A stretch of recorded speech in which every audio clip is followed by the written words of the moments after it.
Joining me now to go over the day's top stories is Deputy Executive Director of the IPA, Daniel Wild. Dan, does Albo realise he's Prime Minister? He's not some Instagram influencer who needs to be at every big event in town. Well, the problem he's got here is a pattern of behaviour. I don't think anyone's saying that the Prime Minister can't go to a concert and enjoy himself. That's perfectly fine.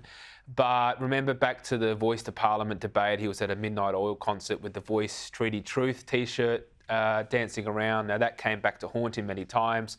He was, of course, at the tennis when there was the serious issue of violence in the Alice Springs. And now he's at a Taylor Swift concert and at a private, millionaire, billionaire function in the context, of course, of the Dunkley by-election, but also the cost of living problems that Australians are facing. So I think when you put all of those together, it creates the impression, now this may be fair or unfair, but it creates the impression that he's really out of touch with what most people in the country are going through at the moment. Well, especially just jetting down from Sydney after going to Taylor Swift's concert to go to a billionaire's property to watch with 200 other people, top end of town, to watch Katy Perry perform for an hour. Apparently she was paid $2 million. It's just completely foreign way of life for the average person. He paints this picture that he grew up in a commission house with a single mum and he's had the struggle. And I think Australians would embrace anyone who goes through that and achieves something. But at a time when cost of living pressures are biting, to watch the Prime Minister, Labor's socialist left faction Prime Minister, carry on like this, I don't know if it passes the pup test. I don't think it does. And I think Albanese, for someone who's anti-monarchy, is astonishingly ceremonial in his behaviour. He's not really someone who drives outcomes. He's someone who sort of exists. He likes to preside over things. He likes to be associated with the big end of town of successful people in the chairman's lounge and so forth. But I think Australians are starting to see that Albanese as Prime Minister is not perhaps somebody who's really interested in or capable of driving better outcomes for the community. He likes the showmanship associated with being Prime Minister, but perhaps not much else. Well, you mentioned Chairman's Lounge. I've forgotten all about his son being granted membership. Again, it's something that's normally reserved for captains of industry or parliamentarians. Now, let's go to the Dunkley by-election, and Labor and the rest of the left are in uproar because, Daniel, Advance Australia is active and employing some of the tactics that leftist groups have long used to push their agenda. But they can't cop it when there's some coming back the other way. Well, why do you see there's this reaction where they describe Advance Australia's actions as a threat to democracy itself? Well, it's rules for thee and not for me when it comes to the left. I mean, they for years have benefited from Get Up, from the unions and other taxpayer-funded organisations or organisations which have charity status that have tipped the balance towards the left. Now, that's fine. They're allowed to do that. But so too can the centre-right. And I think the Voice to Parliament changed everything for the centre-right. That's when Advance Australia sort of came onto the scene in a big way. And their success and capabilities in that context was undeniable. So it was inevitable that this was going to parlay into day-to-day electoral politics. And Dunkley is really sort of ground zero for how this new model of campaigning will work on the centre-right. I think it's important because it balances up the scales. It means that a lot of mainstream Australians will have a voice in debate outside of just the Liberal Party or the political process. So, like I say, it'll be interesting to see how this goes, but I think it's an important balancing of the system.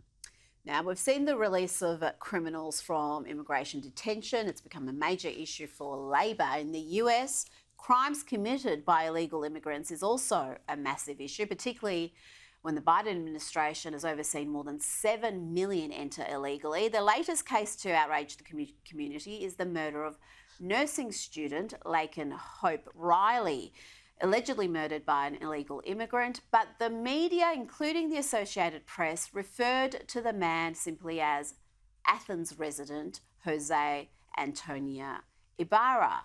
Daniel, this case isn't isolated. The media seem to go out of their way to conceal pertinent facts they deem inconvenient to their preferred narrative. Well, there's a real problem here, which is even the most left-leaning of states and the left-leaning of cities, New York, is starting to have serious reservations about what is happening in the United States regarding migration. I know Trump has said that he's considering doing a campaign event in New York City. Now, I don't think he can necessarily win New York State at the next election, but it shows you how bad things must be in the US. And this gets to the bigger issue. We're seeing this in Australia and across Western nations, which is when communities don't feel like they're in control of the migration program, that is when you start to get a fracturing in society and real concerns begin to emerge. We saw last year 1 million migrants brought into Australia. Now, they were done through the legal mechanism, which is the good news. But again, the bad news is that this is not being planned for and it's not being done by and large with the consent of the community.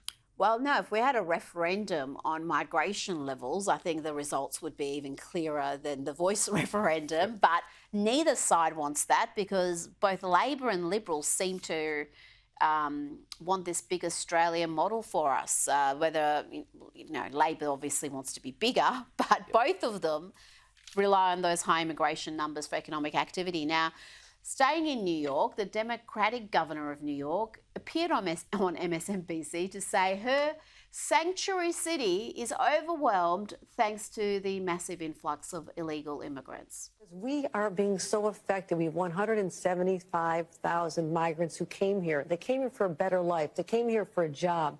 But our city and its resources are absolutely overwhelmed. We need a break. Daniel, of course, she blames Republicans for Biden's policies. These blue states and blue cities want to break from the very policies that they voted for. This is the impact of the Democrats' policies. That's right. I mean, the chickens are coming home to roost for these sanctuary cities. They've done more than anyone else to encourage the illegal influx of migration. No one's saying that you can't have proper managed legal migration. What they're saying is it's got to be controlled and planned for.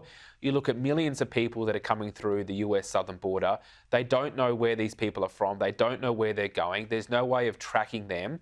So you can imagine if you're not just in Texas or Arizona, they're moving all the way up into New York. If you're a family living there, you can't have any assurance that there's proper safety procedures in place to keep track of these migrants. Now, some of them may be genuine asylum seekers and they should be dealt with accordingly, but clearly many are not.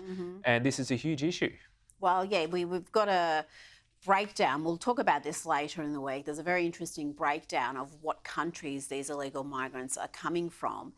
And the whole notion of seeking asylum, when it is clear the overwhelming majority, if not almost all of them, are economic migrants. They're there for a better life, that's true. They're there because there's more prosperity and opportunity there, but that is not how a migration program is supposed to operate. This story, I've got to say, I thought was a joke. Canadian Prime Minister Justin Trudeau announced additional support for Ukraine over the weekend, but it was this measure that had people scratching their heads.